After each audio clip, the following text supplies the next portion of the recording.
जय श्री हरि विष्णु। ओम नमः शिवाय। नमस्कार प्रिय भक्तगणों, आज आप सभी सुनेंगे मोक्षदा एकादशी व्रत की संपूर्ण पौराणिक कथाएं। प्रिय भक्तगणों, मार्गशीर्ष मास की शुक्ल पक्ष की जो एकादशी तिथि होती है, उस एकादशी को मोक्षदा एकादशी के नाम से जाना जाता है।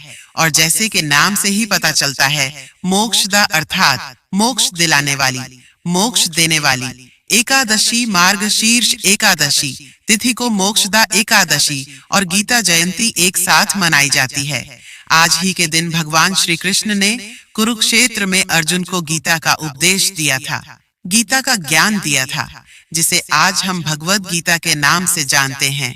और इस भगवद गीता का पाठ करने मात्र से ही समस्त प्रकार के पापों से मुक्ति मिल जाती है।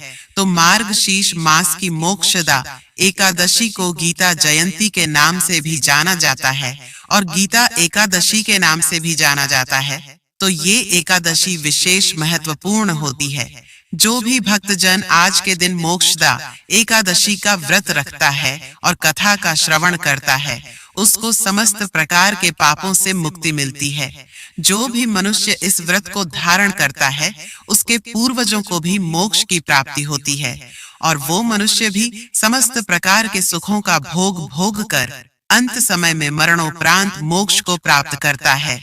प्रिय भक्तगणों, आप इस एकादशी का व्रत नहीं भी रख पा रहे हैं, तब भी कथा का श्रवण अवश्य ही करें। लेकिन एक बात का विशेष ध्यान रखें, कथा को पूरा सुनें, क्योंकि एकादशी व्रत कथा को आधा अधूरा बीच में नहीं छोड़ा जाता है। लेकिन कथा को शुरू करने से पहले कथा को लाइक कर दें और हिंदू रिलीजियस टेल्स चैनल को सब्सक्राइब करके बेल आइकन का बटन अवश्य ही दबा दें। कमेंट सेक्शन में पूरी श्रद्धा के साथ लिखें, लक्ष्मी नारायण भगवान की जय। कथा के अनुसार युधिष्ठिर महाराज के महल में, जहां भगवान श्री कृष्ण और युधिष्ठिर महाराज के बीच संवाद हो रहा है, युधिष्ठिर महाराज ने भगवान श्री कृष्ण से पूछा, हे परम अभियंता, हे श्री कृष्ण, हे ऋषिकेश, मार्गशीर्ष मास के शुक्ल पक्ष में कौन सी एकादशी होती है और उसका महात्म्य क्या है? कृपया इस विषय में विस्तार पूर्वक बताइए। युधिष्ठिर महाराज की बात सुनकर भगवान श्री कृष्ण ने उत्तर दिया, हे राजन, मार्गशीर्ष मास के शुक्ल पक्ष में आने वाली परम कल्याणकारी एकादशी को मोक्षदा एकादशी कहते हैं। यह एकादशी समस्त पापों का नाश करके जीव आत्मा को परम मोक्ष की प्राप्ति कराती है, इसलिए इसे मोक्षदा एकादशी कहते हैं। इस दिन भगवान दामोदर के विग्रह की धूप, दीप, सुगंधित पुष्प और तुलसी पत्र से पूजा करनी चाहिए। अब मैं तुम्हें पुराणों में वर्णित मोक्षदा एकादशी की कथा सुनाता हूँ। इसका मात्र श्रवण करने से ही व्यक्ति को अश्वमेघ यज्ञ करने का फल प्राप्त होता है और उस पुण्य फल से किसी भी व्यक्ति के माता पिता या अन्य कोई पितरों यदि नर्क लोक में भी है तो उनका भी मोक्ष हो जाता है। इसलिए ध्यान पूर्वक इसका श्रवण करो। यह कहकर भगवान श्री कृष्ण ने मोक्षदा एकादशी कथा का वर्णन प्रारंभ किया। प्राचीन काल में चंपक नगर नाम की एक अत्यंत सुंदर नगरी थी, जहां वैखानस नाम के एक राजा का गोकुल पर राज्य किया करते थे। संपूर्ण सुख और समृद्धि से संपन्न इस नगरी में रहने वाले ब्राह्मण सभी वेदों और शास्त्रों में निपुण थे और राजा वैखासन भी अपनी प्रजा का अपने संतान की तरह पालन करते थे। एक दिन राजा को रात्रि में एक स्वप्न आया। उसने उन्होंने देखा कि उनके पिता नरक में यातना भुगत रहे थे। यह देखकर राजा का मन करुणा और अश्रु से भर गया। प्रातः उठकर उन्होंने सभी ब्राह्मणों को बुलाया और अपनी व्यथा का वर्णन कह सुनाया। राजा ने ब्राह्मणों से प्रार्थना करते हुए कहा, हे विद्वान ब्राह्मणों, अपने पिता को इस प्रकार नरक की यात्रा में देखकर मेरा मन उद्विग्न हो चुका है। यदि ये देख पुत्र के नाते मैं उन्हें इस कष्ट से मुक्त नहीं कर सकता तो मेरा जीवन व्यर्थ है। इसलिए कृपया आप मेरा मार्गदर्शन करें कि किस प्रकार मैं अपने पिता को इस नरक की यात्रा से मुक्ति दिला सकता हूँ। राजा की बात सुनकर ब्राह्मणों ने कहा, हे राजन, हमारे नगर की सीमा पर पर्वतों से घिरा हुआ एक जंगल है, जहाँ महान तपस्वी पर्वत मुनि रहते हैं। वे त्रिकाल ज्ञानी हैं। आपको उनकी शरण में जाकर याचना करनी चाहिए, वे अवश्य ही आपकी सहायता करेंगे। ब्राह्मणों की बात सुनकर राजा वैखासन जंगल की ओर निकल पड़े। वहां पर्वत मुनि के आश्रम में जाकर उन्होंने आशी को दंडवत प्रणाम किया। महान तेजस्वी और तपस्वी पर्वत मुनि ने राजा से अपने परिवार और राज्य की सूखा कार्य के विषय में पूछा। राजा ने उसका उत्तर देते हुए कहा, हे रिसीवर, आपके आशीर्वाद से राज्य और राज्य के सभी अंग सुखी और सुरक्षित हैं। बस एक ही व्यथा है, इसके समाधान हेतु मैं आपकी शरण में आया हूँ। यह कहकर राजा ने अपने स्वप्न की बात कह सुनाई। राजा की बात सुनकर पर्वत मुनि ध्यान मग्न हो गए और उन्होंने राजा के भूत, भविष्य और वर्तमान पर विचार किया। कुछ क्षण बाद आंखें खोलकर उन्होंने राजा से कहा, हे राजन, आपके पिता की पूर्व जन्म के दुष्कर्मों के कारण नरक में यातना भुगत रहे हैं। यह सुनकर दुखी हुए राजा वैखानस ने ऋषि से पूछा, हे प्रभु, तो इसका निवारण क्या है? किस प्रकार मैं अपने पिता को इस पाप कर्म से, इस नरक से मुक्ति दिला सकता हूँ? पर्वत मुनि ने कहा, मार्गशीर्ष के शुक्ल पक्ष में जो मोक्षदा एकादशी आती है, यदि आप इस एकादशी का श्रद्धा और नियम पूर्वक पालन करेंगे और उससे अर्जित पुण्य फल को अपने पिता को अर्पित करेंगे, तो अवश्य ही आपके पिता को नरक से मुक्ति मिल सकती है। इस बात से संतुष्ट होकर राजा वापस अपने महल में और आने वाले महीने में उन्होंने अपने परिवार के साथ मोक्षदा एकादशी का नियम पूर्वक पालन किया। उससे अर्जित पुण्य फल को उन्होंने जैसे ही अपने पिता को अर्पित किया, उसी क्षण आकाश से पुष्प वर्षा हुई और राजा ने अपने पिता को दिव्य विमान बैठकर उन्हें आशीर्वाद देते हुए वैकुंठ की ओर जाते हुए देखा। मोक्षदा एकादशी की कथा का समापन करते हुए भगवान श्री कृष्ण ने युधिष्ठिर महाराज से कहा, हे पांडव पुत्र, यह एकादशी चिंतामणि के समान है, इसलिए जो भी व्यक्ति इस एकादशी व्रत नियम पूर्वक और श्रद्धा पूर्वक पालन करता है, उसके पितरों यदि नरक में भी हैं, तो उनका भी उद्धार हो जाता है और उस व्यक्ति को मृत्यु के बाद परम आध्यात्मिक लोक की प्राप्ति होती है। प्रेम से बोलिए, जय श्री हरि विष्णु। एक बार मुर नाम का एक दैत्य था। रावण और कंस की तरह वह भी बड़ा आतंक मचाता था। स्वर्ग में देवों सहित सभी को पीड़ा देता था। सब लोग उससे प्राणों की रक्षा मांगने के लिए श्रीमन नारायण की शरण में गए। भगवान श्री हरि विष्णु ने कहा, मैं उसे संभालता हूँ, चिंता मत करो। भगवान मूर के साथ युद्ध करने लगे, लेकिन अपनी सारी शारीरिक शक्ति लगाकर भी भगवान कुछ नहीं कर सके। भगवान को युद्ध के मैदान से पलायन करना पड़ा। वे हिमालय की एक गुफा में छिप गए। मूर भी उनका पीछा करते हुए वहां पहुंच गया। भगवान ने ध्यान करना शुरू किया और अपने मन से एक मानसिक शक्ति उत्पन्न की। इस शक्ति ने बाहर आकर मूर को अपनी तलवार से मार डाला। हम जानते हैं कि शरीर में 10 इंद्रियां हैं, 5 जितेंद्रिय और 5 कर्म इंद्रियां, 11वीं इंद्रियां है मन। संस्कृत में एकादशी का अर्थ है 11। चूंकि यह देवी उनके मन भगवान की एक गर्वी इंद्रिया से निकली थी, इसलिए भगवान ने उन्हें एकादशी के नाम से पुकारा। एकादशी माता की उत्पत्ति का दिन उनके नाम से ही जाने जाने लगा। माता एकादशी की अंतिम चरण के दौरान उत्पन्न हुई थी, इसे जयंती कहते हैं, और उन्होंने द्वादशी से पहले चरण के दौरान दैत्य को मार डाला था, इसे स्वंती कहते हैं। भगवान ने घोषणा की कि एकादशी के दौरान देवी के इस महान कार्य के कारण पूरे जगत में कोई भी पाप नहीं रहेगा, लेकिन पाप तो पहले से ही मौजूद है।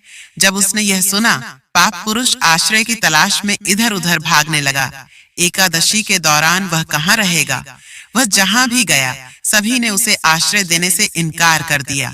अंत में अन्न भोजन एकादशी के दौरान उसे आश्रय देने के लिए सहमत हुआ, तो एकादशी दौरान सभी पाप भोजन में आश्रय लेते हैं। जो कोई एकादशी के दौरान भोजन करता है, यह पाप उस व्यक्ति में प्रवेश करेंगे और रोग, समस्या, हानि, परेशानी इत्यादि बन जाएंगे। एकादशी देवी को विष्णु कन्या भी कहा जाता है, क्योंकि वह भगवान की मानस पुत्री है। उनकी मूर्ति पूरी जगन्नाथ मंदिर और द्वारिका धाम में है।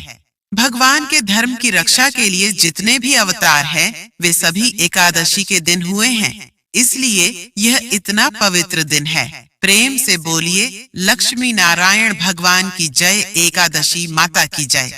प्रिय भक्तगणों, अब मनोकामना की पूर्ति कराने वाली तुलसी जी की बड़ी ही सुंदर कथा को सुनते हैं। एकादशी के दिन तुलसी जी की इस कथा को सुनने से ही व्रत पूर्ण माना जाता है।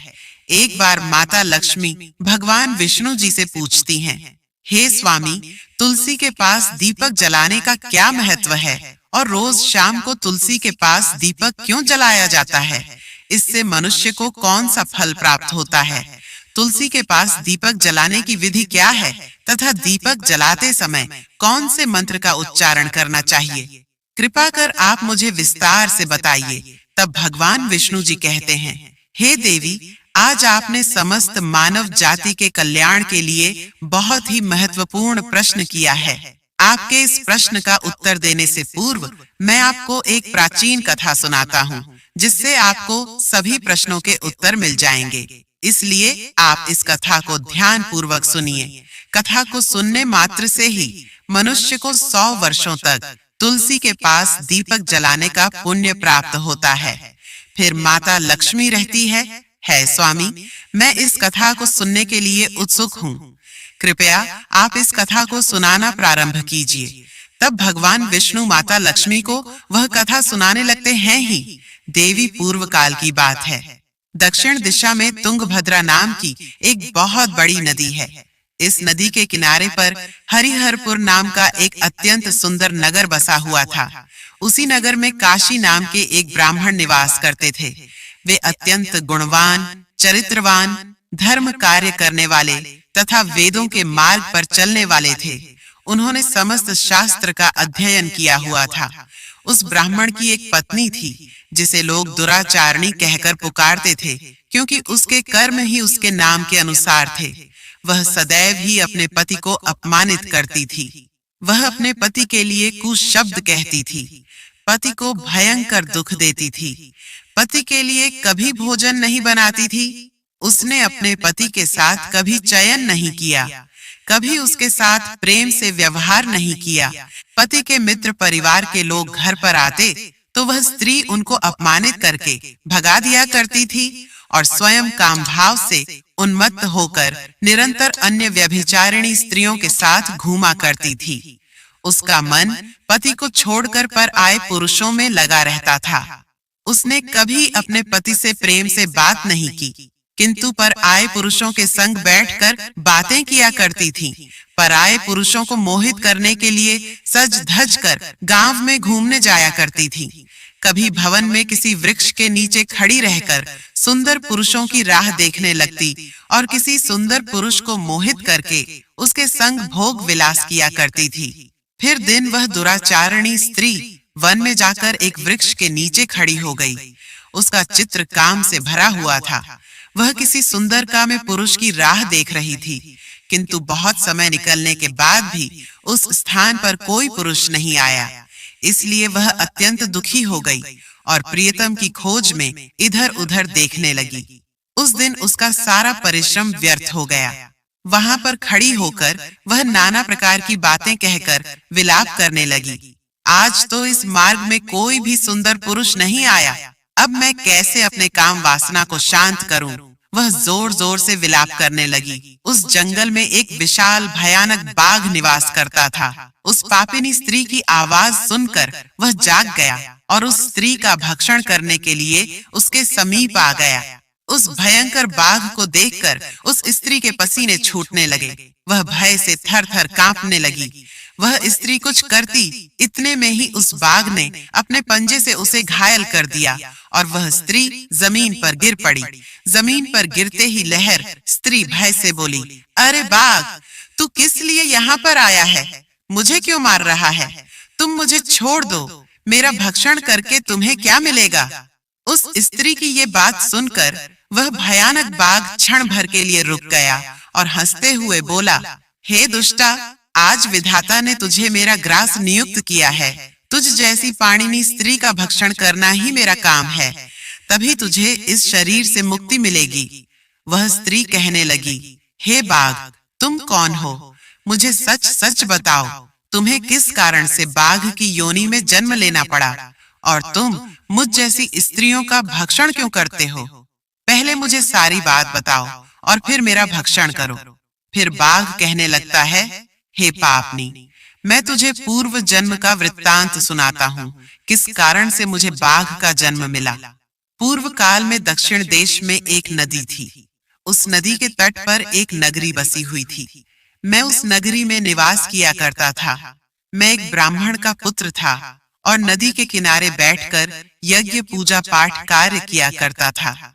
मैंने उस जन्म में अनेक पापियों के लिए यज्ञ किया, उन पापियों के घर का भोजन किया। मैंने धन के लोभ में अनेक पापियों के लिए कार्य किया। जिन वस्तुओं का दान ब्राह्मणों को नहीं लेना चाहिए, उन वस्तुओं का दान भी मैंने ग्रहण किया। और जिस किसी से धन लेता था लेकिन कभी वापस नहीं करता था, इस प्रकार से पाप करते हुए मुझे बहुत साल बीत गए और मैं वृद्ध हो गया। मेरे बाल सफेद हो गए, मुंह के सारे दांत घिर गए, लेकिन फिर भी मेरी दान लेने की आदत नहीं छूटी और मैं पाप करता चला गया। फिर एक दिन मैं धन के लोभ से नदी किनारे गया और अन्य धूर्त ब्राह्मणों के साथ मिलकर हमने लोगों को ठगा, झूठ मंत्र वचन बोलकर हमने बिना विधि विधान के ही देवी देवताओं का पूजन किया और बहुत सारा धन दान में ले लिया। फिर उसी स्थान पर एक बीमार कुत्ते ने मेरे पैर में काट लिया और मैं मूर्छित होकर गिर पड़ा। उसी क्षण मेरे प्राण चले गए। यमदूत उस स्थान पर प्रकट हुए और मुझे पकड़कर यमपुरी ले गए। यहाँ पर यमराज ने चित्रगुप्त से मेरे कर्मों का लेखा जोखा निकालने के लिए कहा। फिर चित्रगुप्त कहने लगे, हे धर्मराज, इस ब्राह्मण ने घोर पाप किए हैं। इसने दूसरों से झूठ कहकर धन लूटा है, विधि विधान से पूजा न करके झूठ मंत्र बोलकर भगवान का अपमान किया है। इसलिए यह पापी ब्राह्मण केवल नरक जाने के ही योग्य है। फिर यमराज ने अपने दूतों को आदेश देकर मुझे नरक की अग्नि में डाल दिया और कई वर्षों तक सजा भोगने के बाद मुझे बाघ का शरीर प्राप्त हुआ और मैं इस दुर्गम वन में निवास करने लगा। मैं अपने पूर्व जन्म के पापों को याद करके कभी महात्मा साधुओं, पुरुष, सती स्त्रियों का भक्षण नहीं करता हूँ। मैं सिर्फ पापी, दुराचारी तथा कुलटा स्त्रियों का ही भक्षण करता हूँ ताकि मुझे पाप से मुक्ति मिल जाए। फिर बाघ उस स्त्री से कहने लगा, हे पापिनी, तेरे आचरण से तू कुलटा दिखाई देती है। अपने पति को छोड़कर तू इस वन में अन्य पुरुषों के साथ भोग विलास करने के लिए आई है, इसलिए आज तू मेरा ग्रास अवश्य बनेगी। इतना कहकर उस बाघ ने अपने तीक्ष्ण नाखून से उस पापी स्त्री के टुकड़े टुकड़े करके खा लिया। फिर उस स्थान पर यम के दूत प्रकट हुए और उस पापिनी स्त्री को उठाकर यमपुरी ले गए। चित्रगुप्त ने उस स्त्री का लेखा जोखा निकाला और यमराज को बताया। यमराज ने उस स्त्री को घोर नरक में डाल दिया। कई वर्षों तक नरक की अग्नि में जलने के बाद उसने फिर पृथ्वी लोक पर एक चांडाल के घर में जन्म लिया और वो फिर से दुख भोगने लगी।